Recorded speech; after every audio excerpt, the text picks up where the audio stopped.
Welcome to The Explainer. So today, we're jumping right into it, the massive disruption AI is causing.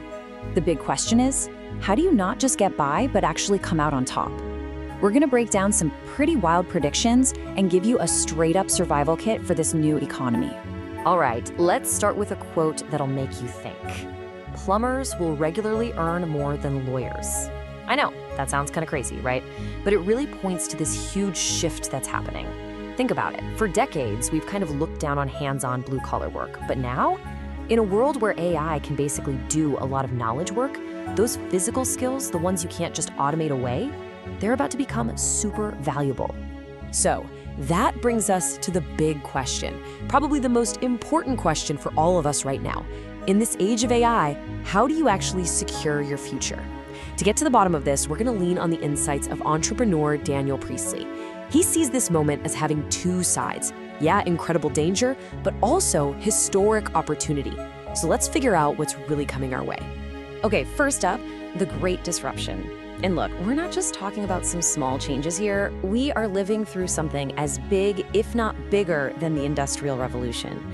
And just like back then, anytime you have this level of change, it creates these two really powerful, totally opposite feelings that are just pulling everyone in different directions. So on one side, you've got the fear, and it's a real fear, right? People are worried about losing their jobs, about the economy collapsing, just total mass disruption. But then on the other side, there's this incredible excitement. People are seeing brand new industries pop up, a huge explosion of opportunity, and a total redefinition of what it even means to be valuable as a human. Let's tackle the scary part first. So, could AI cause a crash? Well, you can forget about killer robots for a second. According to Priestley, the most immediate threat from AI isn't science fiction. It's a massive financial bubble. He lays out this really compelling bear case, the argument for why things might go down, and it's all built on an infrastructure that honestly just doesn't seem to make any financial sense.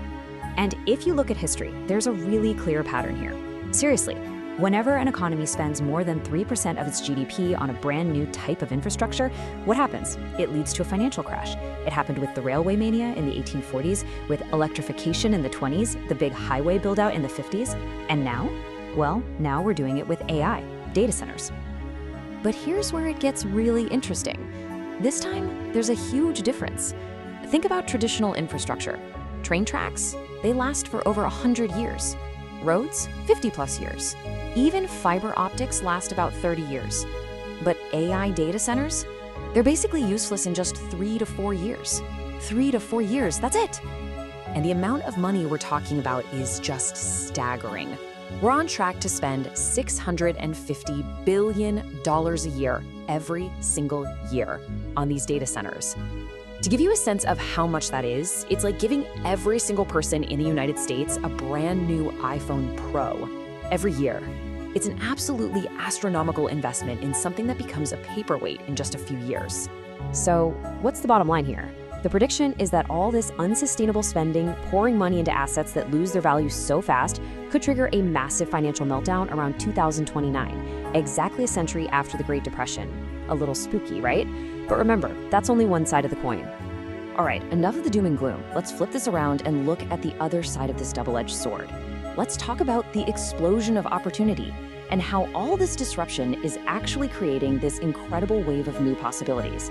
And it's all driven by a classic economic idea. It's called the Jevons paradox, and it's a pretty simple but powerful idea. It basically says that when you make something way more efficient or cheaper, you don't use less of it. You actually use more of it. Why? Because when a technology makes something super easy, we don't just stop there. We find all these brand new creative ways to use it we never even thought of before. And here's a perfect example you'll get right away. People thought YouTube was going to completely wipe out television and Hollywood. And yeah, some traditional TV jobs were lost, but what happened? YouTubing itself created something like 500,000 new jobs. It spawned a whole new creator economy that was way bigger than what it disrupted. Efficiency didn't kill the industry, it totally reinvented it. And guess what? AI is doing the exact same thing for business right now.